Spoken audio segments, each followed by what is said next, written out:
अगर तुम्हें लगता है कि रेडिट सिर्फ मीम्स और नॉर्मल डिस्कशन का घर है, तो तुम्हें इस प्लेटफॉर्म का सेकंड फेज देखना बाकी है। इंटरनेट पर हर प्लेटफॉर्म की एक अलग वाइब होती है। फेसबुक पर फैमिली कंटेंट अपलोड होता है, इंस्टाग्राम पर ग्लैमरस कंटेंट और ट्विटर पर ट्रेंड्स। लेकिन रेडिट ये एक ऐसी जगह है जहाँ सबसे डार्क, डिस्टर्बिंग और डेंजरस डिस्कशन चलते हैं। रेडिट का डार्क साइड एक ओपन सीक्रेट है। यहाँ murder mysteries, deep web secrets, paranormal activities और कॉन्स्पिरेसी थ्योरीज तक सब कुछ मिलता है। लेकिन क्यों, आखिर रेडिट ही क्यों फेमस है इतनी डार्क चीजों के लिए? आज हम इसके पीछे के रीजंस और कुछ ऐसे डिस्टर्बिंग सब रेडिट्स एक्सप्लोर करेंगे जिससे कि आपको रेडिट के सेकंड फेज के बारे में पता चलेगा।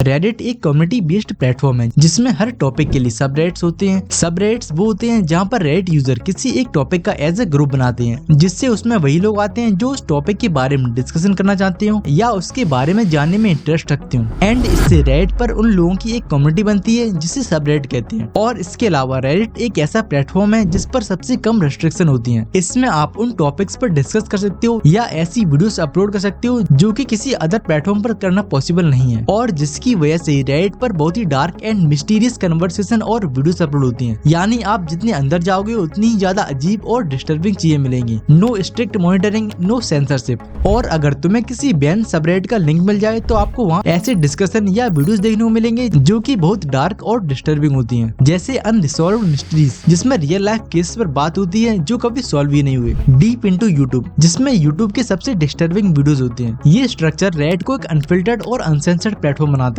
जो कि किसी और सोशल मीडिया प्लेटफॉर्म पर पॉसिबल नहीं है। रेडिट एक ऐसी जगह है जहां लोग रियल लाइफ क्राइम्स और पैरानॉर्मल एक्सपीरियंस डिस्कस करते हैं। कई ऐसे कोल्ड केसेस हैं जो सिर्फ रेडिट की वजह से दोबारा ओपन हुए हैं, क्योंकि लोग यहाँ थ्योरीज बनाते हैं, नए क्लूज ढूंढते हैं और अथॉरिटीज को फोर्स करते हैं कि वो उस केस को नए एंगल से देखें। जैसे मिस्टर बालिन और ट्रू क्राइम जैसे सब रेडिट्स पे लोग रियल लाइफ सीरियल किलर्स और मर्डर केसेस डिस्कस करते हैं। जैसे द एलिसा लैम केस, एक लड़की जो एक होटल के वाटर टैंक में मिली थी, उसकी डेथ की इन्वेस्टिगेशन करने में रेडिट यूजर्स ने बहुत हेल्प की थी। एलिसा लैम की मौत एक ऐसी रियल लाइफ मिस्ट्री बन गई थी जो दुनिया भर में छाई रही। 2013 में लॉस एंजलिस के सेसिल होटल में स्टे कर रही 21 साल की कैनेडियन स्टूडेंट एलिसा लैम का केस रेडिट और दूसरे ऑनलाइन प्लेटफॉर्म्स पर डिस्कस किया गया। ये केस इसलिए भी खास था क्योंकि रेडिट ने अपने यूनिक अप्रोच से इसकी इन्वेस्टिगेशन की और एक ऑनलाइन कम्युनिटी ने इस केस को अपनी थ्योरीज और रिसर्च के साथ सॉल्व करने की कोशिश की। एलिसा लैम जो कि वैंकूवर की रहने वाली थी, 26 जनवरी 2013 को वो अपने वेकेशंस पर लॉस एंजलिस गई थी और इसी के साथ साथ वो अपने ट्रैवल ब्लॉग पर अपने वेकेशंस के एक्सपीरियंस शेयर कर रही थी। और 31 जनवरी 2013 को एलिसा ने सेसिल होटल में चेक इन किया। ये होटल पुरानी और मिस्टीरियस हिस्ट्री के लिए जाना जाता है, जिसमें कई सारी डेथ्स और सुसाइड हो चुकी थी, जिसमें द नाइट स्टॉकर का नाम भी शामिल है। एलिसा एक सोलो ट्रैवलर थी और अपनी फैमिली को बताकर गई थी कि वो कुछ दिन लॉस एंजलिस में रहेगी। लेकिन इसके बाद 1 फरवरी 2013 को एलिसा होटल के रूम में मिसिंग पाई गई और इसके बाद होटल स्टाफ और पुलिस ने सर्च ऑपरेशन शुरू किया, लेकिन कोई ट्रेस नहीं मिला। एलिसा की फैमिली ने भी पुलिस स्टेशन में डिसअपीयरेंस की रिपोर्ट की और इस केस को ऑफिशियली इन्वेस्टिगेट किया गया। एलिसा के डिसअपीयरेंस के बाद एक सीसीटीवी वीडियो रिलीज हुई जिसमें एलिसा को होटल की लिफ्ट में देखा गया। ये वीडियो काफी अजीब थी क्योंकि एलिसा इस वीडियो में पैनिक में दिखाई दे रही थी और ऐसा लग रहा था कि वो किसी से बचने की कोशिश कर रही हो। लिफ्ट के डोर बार बार बिना किसी रीजन के खुल रहे थे और बंद हो रहे थे। ये वीडियो काफी अजीब होने की वजह से रेडिट पर वायरल हो गई और लोगों ने इस वीडियो को एनालिसिस करना शुरू किया। रेडिट के अनरिजॉल्व्ड मिस्ट्रीज और ट्रू क्राइम जैसे सबरेडिट पर लोगों ने हर एंगल से इस वीडियो को डिस्कस किया और एक यूजर ने कहा कि शायद एलिसा को किसी ने फोर्सफुली अपने साथ रखा हो, जबकि दूसरे यूजर ने पैरानॉर्मल एक्टिविटीज का डिस्कशन किया कि वो किसी घोस्ट या सुपरनेचुरल पावर से भाग रही हो। और ये केस रेडिट पर ऑनगोइंग डिस्कशन बन गया जहां लोग अपने अपने ओपिनियन शेयर कर रहे थे। लेकिन इसके बाद 14 फरवरी 2013 को होटल गेस्ट ने वाटर टेस्ट की कंप्लेंट की और जब होटल के स्टाफ ने वाटर टैंक को चेक किया तो उसके अंदर एलिसा की डेड बॉडी मिली। ये टैंक उनकी होटल रूम से काफी दूर था और उनका वहां तक पहुंचना फिजिकली मुश्किल था। ये मिस्ट्री और भी कॉम्प्लेक्स हो गई जब एलिसा की मौत को एक्सीडेंटल ड्रोनिंग कहा गया। लेकिन रेडिट पर इस केस की इन्वेस्टिगेशन रुकने का नाम ही नहीं ले रही थी। यूजर्स ने वीडियो को बार बार देखा और मल्टीपल थ्योरीज बनाई और अनरिजॉल्व्ड मिस्ट्री सबरेडिट पर लोगों ने होटल की हॉन्टेड हिस्ट्री से लेकर पैरानॉर्मल और साइकोलॉजिकल थ्योरीज तक सब कुछ डिस्कस किया। लेकिन बाद में एलिसा लैम की मौत का ऑफिशियल रीजन एक्सीडेंटल ड्रोनिंग ही दिया गया। लेकिन रेडिट के डिस्कशन ने इस केस को एक मिस्ट्री बना दिया और सिर्फ यही केस नहीं, रेड पर डेली बेसिस पर किसी न किसी सबरेड पर ऐसी डिस्कशन चलती रहती है। और इसके अलावा रेड के कुछ डार्क सबरेड्स हैं जहां आपको ऐसी वीडियोस देखने को मिलेंगी जो इंटरनेट से बैन हो चुकी हैं, जैसे एक्सीडेंट, मर्डर एंड इसी तरह की डिस्टर्बिंग वीडियोस। लेकिन रेडिट के अलावा भी कई ऐसी डार्क वेबसाइट हैं जिन पर इस तरह की डार्क चीजें देखने को मिलती रहती हैं। लेकिन डार्क चीजों के लिए रेडिट ही क्यों इतना फेमस है? तो इसके पीछे का रीजन है कि इस पर लोगों की बताई गई स्टोरीज रियल लगती हैं। ये हॉलीवुड हॉरर मूवीज या क्राइम शोज की तरह फिक्शनल नहीं होती। यहाँ जो कंटेंट है वो लोगों के लिए रियल एक्सपीरियंसेस और सीक्रेट इन्फॉर्मेशन से भरा पड़ा है। और जब इस तरह की dark and disturbing videos ban होती हैं तो लोग उन्हें और भी ज्यादा ढूंढने लगते हैं, और जो कि रेडिट पर उन्हें इजीली मिल जाती हैं। और यही रीजन है कि रेडिट डार्क चीजों के लिए इतना फेमस प्लेटफॉर्म है और जिसे करोड़ों लोग यूज भी करते हैं। कुछ लोग फनी मीम्स के लिए तो कुछ लोग रेडिट की डार्क चीजों के लिए। सो इन द एंड मैं यही सजेशन दूंगा कि अगर आप रेडिट यूज करते हो या रेडिट यूज करने की सोच रहे हो तो अपने आप को मीम्स और कुछ नॉर्मल चीजों तक ही लिमिट रखना, क्योंकि डार्क सबरेड्स की डिस्कशन एंड वीडियोस आपकी मेंटल हेल्थ को पूरी तरह से डिस्टर्ब कर सकती हैं। तो अगर आपको वीडियो पसंद आई हो तो लाइक कर देना, एंड अगर इस चैनल पर पहली बार आए हो तो चैनल को सब्सक्राइब भी कर सकते हो। एंड डिस्क्रिप्शन में आपको इंस्टा आईडी मिल जाएगी, आप वहां पर भी जाके मुझे फॉलो कर सकते हो।